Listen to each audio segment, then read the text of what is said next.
जैसे मनुष्य पुराने वस्त्रों को छोड़कर नए वस्त्र धारण करता है, ऐसे आत्मा एक पुराने शरीर को छोड़कर नए शरीर को धारण कर लेता है।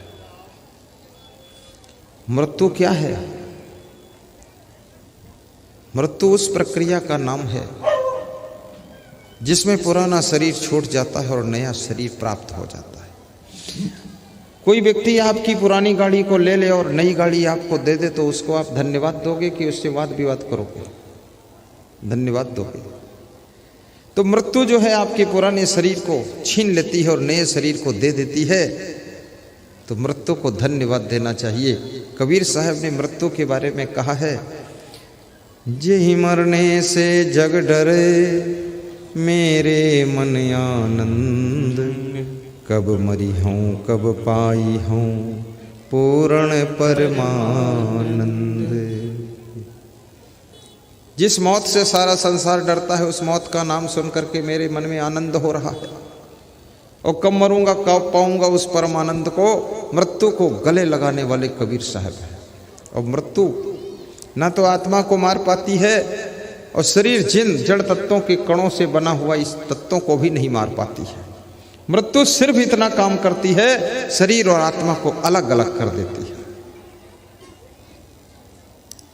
और शरीर और आत्मा का अलग होना ही मृत्यु कहलाता है, और शरीर आत्मा का जुड़ जाना ही जीवन कहलाता है। याद रखना, जो जुड़ा है वो एक दिन बिछुड़ा ही है। जिसका संयोग हुआ उसका वियोग होता, जिसका जन्म होता उसकी मृत्यु होती, जो मिला है वो बिछुड़ता है। इसलिए ये शरीर बना है तो बिगड़ता है, और जन्म हुआ है तो मरण भी होगा। ये कोई नई बात नहीं है। इसलिए मृत्यु से डरना नहीं चाहिए, लेकिन जानबूझकर मरना भी नहीं चाहिए। आत्महत्या भी मत कीजिए। कितनी महिलाएं जहर खाकर मर जाती है, और कितनी महिलाएं फांसी लगाकर मर जाती है, और कितनी महिलाएं रेलवे लाइन पर लेटती है जाकर। घर में डबल बेड पे आराम नहीं मिली तो रेलवे की 2 पटरियों पर लेटी कि टुकड़ा टुकड़ा हो जाऊंगी, दिखा दूंगी पति को, खंड खंड कर दूंगी।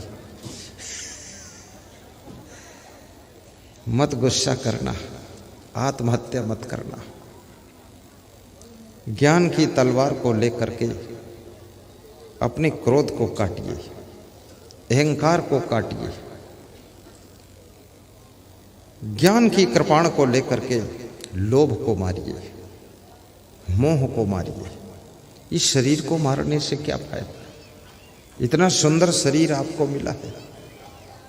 घोघसम से रविंद्रनाथ आए हुए, ये प्रोग्राम घोघसम से ही लेने की इच्छा हुई थी। घोघसम वाले मुख्य आयोजक 2 बैठे हैं, खड़े हो जाओ। दूसरा कौन है उसको खड़ा करो। अकेले हो, वो खड़ा उधर। ये घोघसम, यहाँ के लोग घोघसम गए थे, वहाँ से प्रोग्राम लिया था। अब घोघसम आए हैं, ये रविंद्रनाथ यादव कहते हैं मुझको भी यहाँ से प्रोग्राम दे दो। यहाँ के लोग इनके वहाँ से प्रोग्राम लेने गए थे। अब ये घोघसम वाले मेघौना में लेने आए। ये कह रहे हैं 2 घंटे टाइम दे दो। कमाल है, तुम्हारे गांव से इनको 3 दिन का टाइम मिला है, अब इनके गांव से तुम्हें 2 घंटा, तुम भी 3 दिन ही लेना। कम क्यों लोगे? अगले साल बड़ा सत्संग कर दो।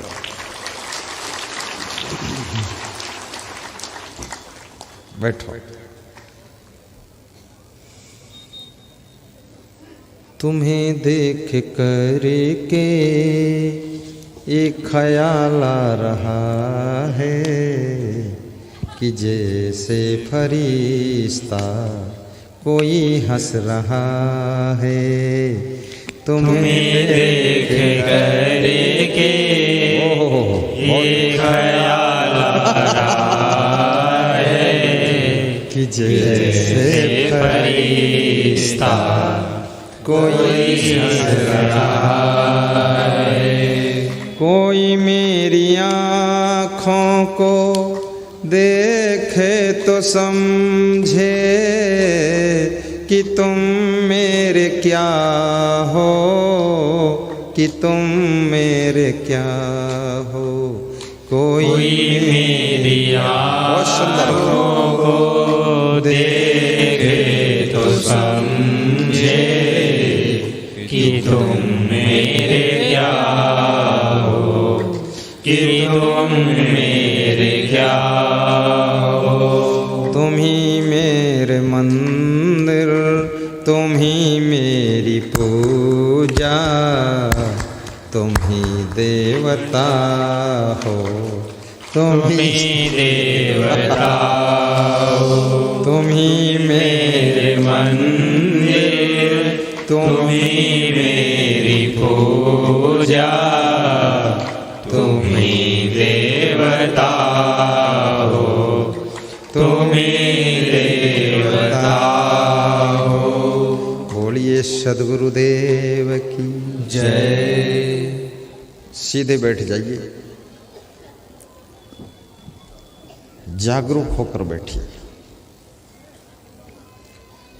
साहिब बंदगी बोलिए। कितने लोगों के मन में इच्छा है कि मेरे मेघौना में गुरु जी का दोबारा भी आना हो, वे लोग हाथ उठाकर बता दें।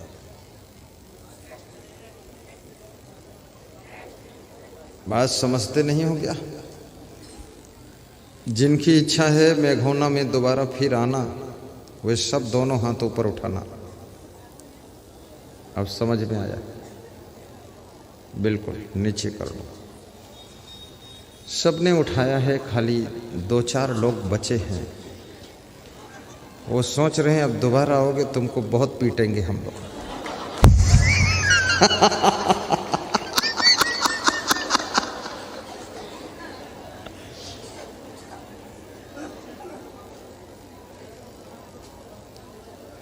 वो बेचारे कुछ नहीं सोच रहे हैं, थोड़ा उनको बुद्धि कम है इसलिए समझ नहीं पा रहे।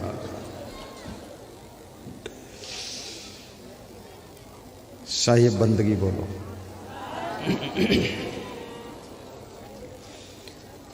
यहीं संभल कर ले आगे बिसई बाट, स्वर्ग बिसाहन सब चले जहाँ बनियाना हाट। कबीर साहब कहते हैं स्वर्ग खरीदने के लिए सब लोग चले हैं, लेकिन संसार में कोई बनिया बैठकर स्वर्ग बेच नहीं रहा है। स्वर्ग की हाट कहीं नहीं लगी हुई है, स्वर्ग की दुकानें कहीं नहीं लगी हुई है, और सभी लोग स्वर्ग खरीदना चाहते हैं। स्वर्ग कैसे मिलेगा? 4 काम करने से स्वर्ग प्राप्त होता है और 6 काम करने से नरक प्राप्त होता है। बता दूं? स्वर्गे स्थितानां हि जीवलोके चत्वारि चिह्नानि वसन्ति देहे, दाने प्रसंगो मधुरा च वाणी, देवार्चनं ब्राह्मणतर्पणश्च। अत्यंत कोपः कटुका च वाणी, दरिद्रता च स्वजनेषु वैरम्, नीचे प्रसंगा कुलहीन सेवा, चिन्हानि देहे नरकै स्थितानाम्।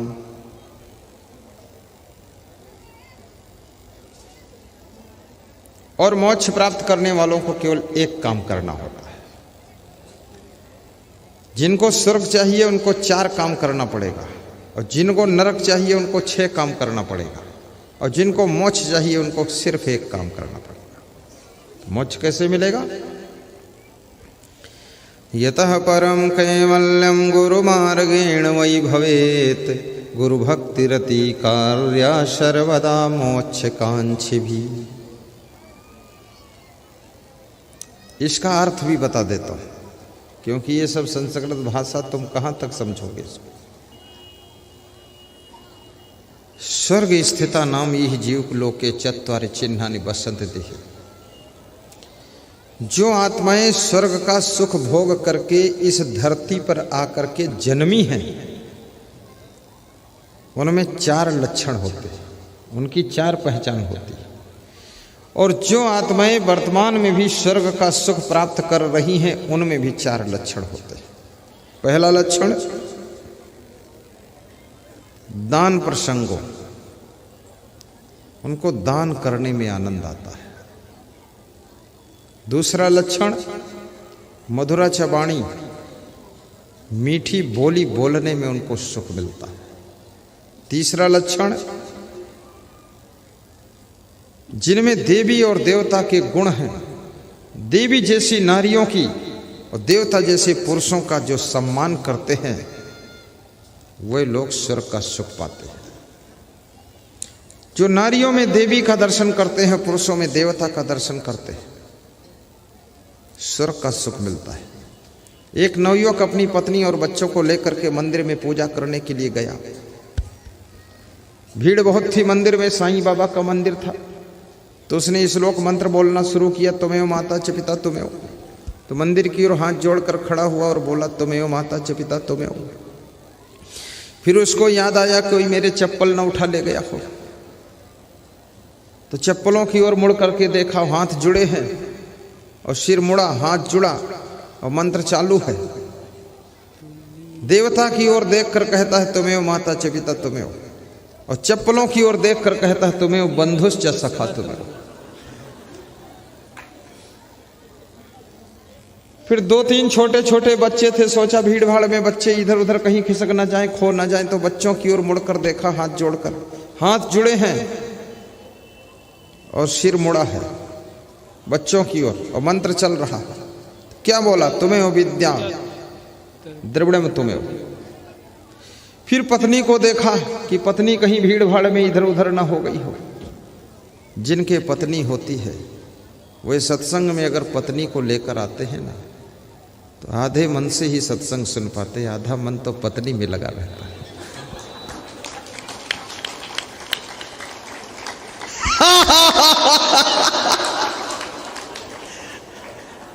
बिल्कुल सच बात है। मैं देखता हूं जब दांव मिलता तो मुड़ के देख लेते किधर है।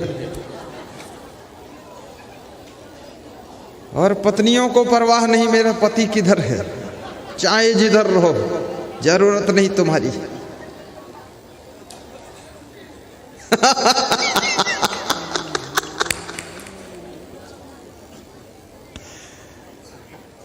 तो पत्नी की ओर मुड़ करके देखा, पत्नी की ओर मुड़ा और हाथ है जुड़ा और मंत्र है चालू। तो क्या बोला? देवता की ओर बोलता है, तुमेव माता च पिता तुमेव, और हाथ जुड़ा और सिर मुड़ा। चप्पलों की ओर देखा, कोई चप्पल तो नहीं लेगा, तो बोला तुमेव बंधुश्च सखा तुमेव। फिर बच्चों की ओर मुड़ करके देखा, हाथ जुड़े हैं, मंत्र बोल रहा कि तुमेव विद्या द्रविड़म तुमेव। और पत्नी की ओर जब मुड़ करके देखा और मंत्र चालू है, तो बोलता है तुमेव सर्वम मम देव देव।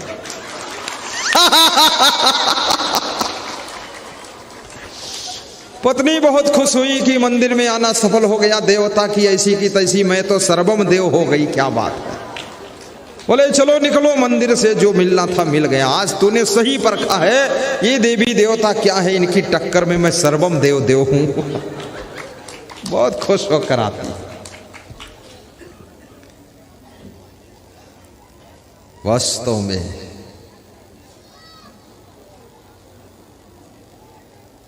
नारियां अपनी अगर गरिमा को संभाल ले, तो नारियों का स्थान किसी भी देवी से कम नहीं।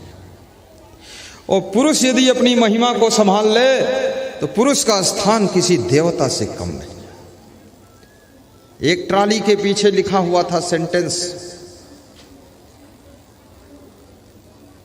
कि मानव देवता नहीं बन पाया, इस बात की कोई गम नहीं। मानव देवता नहीं बना, इस बात की कोई गम नहीं। और खुशी इस बात की है कि मानव दानव नहीं बना, ये बात भी कोई कम नहीं, ये बात भी कोई कम नहीं।